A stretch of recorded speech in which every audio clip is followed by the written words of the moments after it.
अभय दुबे कह रहे हैं कि नोटबंदी से केवल और केवल भारत के मजदूर की, भारत के छोटे कारोबारी की, भारत की स्मॉल मीडियम इंडस्ट्री की कमर टूटी है और वह ऐसी टूटी कि आज तक सीधी नहीं हो पाई। अभय दुबे जी, इतने लंबे चौड़े उद्बोधन के बाद भी एक भी तर्क सुधांशु त्रिवेदी जी ने नोटबंदी के फायदे का नहीं गिनाया। इधर उधर की सिर्फ बातें करते रहे। मैं ये पूछना चाहता हूं कि जो मुकुल रोहतगी जी ने सुप्रीम कोर्ट में कहा था कि 3-4 लाख करोड़ रुपए वापस आएंगे, वो नहीं आए। क्या हुआ उसके बाद? नोटबंदी जैसा जो हिंदुस्तान पर काला दिन काला कानून थोपा गया, उसके बाद हमारी जीडीपी जो 2016 में 8.3% से ग्रो कर रही थी, वो 2017 में गिरकर 6.8% हुई, 2018 में गिरकर 6.5% हुई, 2019 में गिरकर 3.7% हुई। नोटबंदी के पहले, इस महामारी की विभीषिका के पहले, आजाद भारत के इतिहास में पहली बार हुआ था कि लगातार 8 क्वार्टर से हमारी जीडीपी नीचे की तरफ जा रही थी। इस नोटबंदी का ही परिणाम था कि मोदी सरकार के एनएसएस ने बताया कि 45 साल के बाद भीषणतम बेरोजगारी हिंदुस्तान में पैर पसार रही है। क्या बताया मोदी सरकार ने? उसके साथ साथ उन्होंने कहा कि 70 के दशक के बाद पहली बार ऐसा हुआ है कि हमारा हिंदुस्तान का जो इनकम और जो एक्सपेंडिचर और कंजम्पशन का सर्वे होता है, उसमें 70 के दशक के बाद पहली बार ऐसा हुआ कि रूरल कंजम्पशन, फूड कंजम्पशन 580 रुपए पर आ गया। The survey conducted between July 2017 and June 2018 showed that the monthly per capita consumption expenditure was 1446 रुपए 2017-18 में था, with compared with rupees 1501 in 11-12, मतलब जो 2011-12 में था उससे भी नीचे गिरकर। अभी जी, अगर इसका आप एक सरल सार बता सकें दर्शकों के लिए, जो आप बता रहे हैं फैक्ट, आंकड़े, इसका अगर एक निचोड़ बता सके। ये नोटबंदी का निचोड़ खुद सरकार बता रही, मैं नहीं बता रहा हूं, कि पहली बार ऐसा हुआ 70 के दशक के बाद। नहीं तो हर बार जब भी सर्वे होता था तो लोगों की खाने पर खर्च करने की क्षमता और लोगों की खर्च करने की क्षमता बढ़ती थी। पहली बार ऐसा हुआ कि वो घट गई, जो 2011-12 का स्तर था उससे भी 17-18 में निचले स्तर पर चली गई जी। अब बड़ी बात इन्होंने कहा कि काउंटरफिट करेंसी को हम खत्म कर देंगे। क्या काउंटरफिट करेंसी, क्या नकली नोट कम हुए? एक बड़ा खुलासा और करता हूं। बड़े बड़े भाषण झाड़े गए। आरबीआई की ये मेन स्ट्रीट मेमो की 13 नंबर की रिपोर्ट है। इस रिपोर्ट ने क्या खुलासा किया?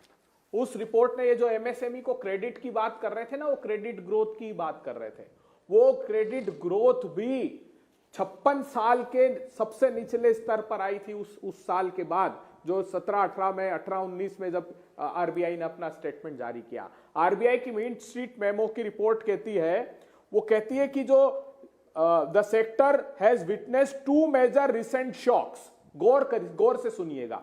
The sector has witnessed 2 major shocks with demonetization and introduction of goods and service tax.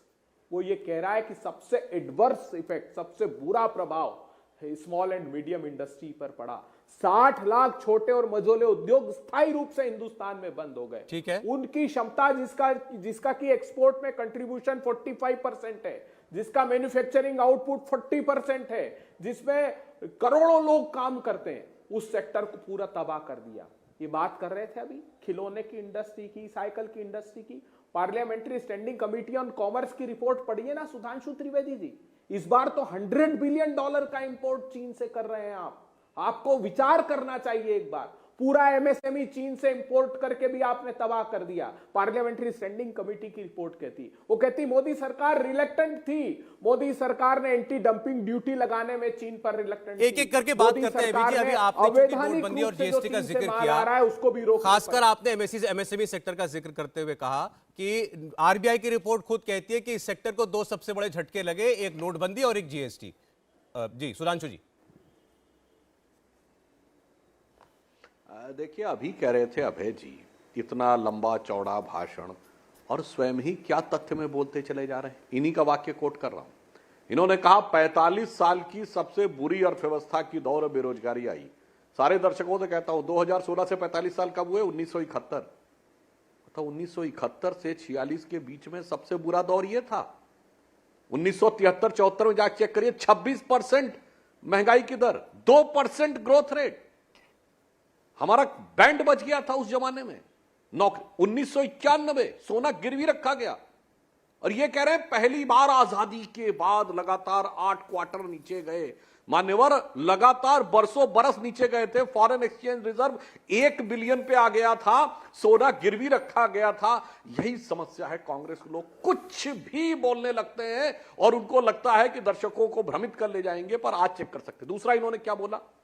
इन्होंने कहा 56 साल के दौर में, भाई 56 साल 1960 से होते हैं, इस दरमियान 3 बार रुपए का अवमूल्यन हुआ, 67-68 में। यानी रुपया इतना नीचे चला गया कि आपको अपनी करेंसी डिवैल्यू करनी पड़ी। और 2 बार 91 में, एक बार फरवरी में और एक बार सितंबर में। उससे बुरा दौर था। चलिए, वो तो अभी 2010 और 12 में महंगाई दर 10-12% थी, वो तो एक अलग बात थी। परंतु मैं एक फैक्ट रखना चाहता हूं दर्शकों के सामने, क्यों जरूरी थी नोटबंदी। जाके कोई भी चेक कर सकता है कि उससे पहले के दौर में, जब अटल जी का दौर था 99 से 2004, तो जो ग्रोथ हुई थी सेक्टर में बड़ी नेचुरल थी। ग्रोथ थी हमारी 5.45% के आसपास और महंगाई दर थी 4.8%। जी, जो रियल एस्टेट बढ़ा था वो 30% के आसपास बढ़ा था। सोने के दाम भी 30% के आसपास बढ़े थे। शेयर मार्केट भी 30% के आसपास बढ़ा था। 2004 से 14 के बीच में आपको पता रियल एस्टेट कितना बढ़ा था? 200 से लेके कहीं कहीं 2000% तक, यानी 20-20 गुना तक कई जगहों पे 10 साल में कीमतें हो गई थी। सोना बढ़ा और शेयर मार्केट में बढ़ा 300% का इजाफा हुआ। सोने में डबल से भी ज्यादा का इजाफा हुआ। यह समझ में आ रहा था। और जबकि जॉब क्रिएट हुए 2004 से 10 के बीच में, यह बाकायदा नीति आयोग के डाटा के अनुसार इनकी सरकार के समय का है, 2.7 मिलियन, यानी 27 लाख। हमारे जमाने में 6 करोड़ हुए थे। तो आप सोचिए, यदि केवल 27 लाख जॉब क्रिएट करके ये जो ग्रोथ रेट थी, जो 8.4% थी, इसमें सबसे बड़ा योगदान रियल एस्टेट का था, सबसे बड़ा योगदान शेयर मार्केट का था। ये सारा का सारा पैसा कैश से रूट होकर आ रहा था। जो मैंने पिछली बार जवाब दिया, 54% जो इनफॉर्मल इकोनॉमी थी वही प्रोमिसनरी रोड के थ्रू घूम घूम कर आ रही थी। इसीलिए खूब शेयर मार्केट बढ़ता दिख रहा था। और बिल्डिंग्स के, अब क्या होता, अगर किसी के पास अनाप शनाप पैसा हो तो एक कहेगा कि ये बिल्डिंग 1 करोड़ की थी, मैं 1.25 करोड़ में खरीद रहा हूं, दूसरा कहेगा मैं 1.5 करोड़ में खरीद रहा हूं। दाम बढ़ते चले जाएंगे, पर हकीकत में उस बिल्डिंग का उपयोग तो हो नहीं रहा है, वो तो सिर्फ पैसे का इन्वेस्टमेंट हो रहा था। अच्छा, ठीक है सुधांशु जी, एक बात अभय दुबे ने अपनी बात की शुरुआत में और कही थी कि जैसे आपकी सरकार श्रेय लेती है कि आप राफेल का जहाज लेकर के आए, जैसे आप कहते हैं, अभी आपने बताया हमने जनधन अकाउंट खुलवाए, हमने लोगों के घर बनाए, हमने शौचालय बनाए, ऐसे कभी नोटबंदी का श्रेय नहीं लेती आपकी सरकार किसी चुनाव में। अरे मैंने तो आपको बताया ना, हमारे लिए जनधन अकाउंट भी उतना ही बड़ा मुद्दा था, डायरेक्ट बेनिफिट ट्रांसफर भी उतना ही बड़ा मुद्दा है, जैम भी उतना ही बड़ा मुद्दा है। ये तो एक चरण है ना, मैंने पहले ही बोल दिया। संविधान दिवस मनाया जाता, अनुच्छेद दिवस नहीं मनाया जाता है ना कि संविधान के 9 अनुच्छेद है तो कौन सा अनुच्छेद किस दिन लागू हुआ उस दिन का दिवस मनाएंगे। और मैं एक और बात कह दूं, जो कहते हैं पैसा सारा वापस आ गया, सौरभ जी, सारा पैसा वापस आया, नाम पते के साथ वापस आया। अब सबको पता है कि यह पैसा किसका था और अब वह उसका सही उपयोग हो सकता है। उससे पहले 50% से अधिक पैसा घूम रहा था जो किसी को पता ही नहीं था और उसका कहीं उपयोग नहीं हो रहा था। इसलिए हाथ में कैश होना ब्लैक मनी नहीं है, कैश का सोर्स ना पता होना वह ब्लैक मनी है। अब कैश का सोर्स एकदम स्पष्ट हो गया था कि किसके पास किस अकाउंट से कितना पैसा आया हुआ है। और मुझे एक और बात अंत में कह दूं, ये जब भी नोटबंदी होती तो कांग्रेस को समस्या क्यों होती है? 78 में भी इन्हीं को समस्या थी, 2016 में भी इन्हीं को समस्या है। इंडिया टीवी हर वक्त हर जगह डाउनलोड करने के लिए सर्च करें India TV news Google play store या ऐप स्टोर पर।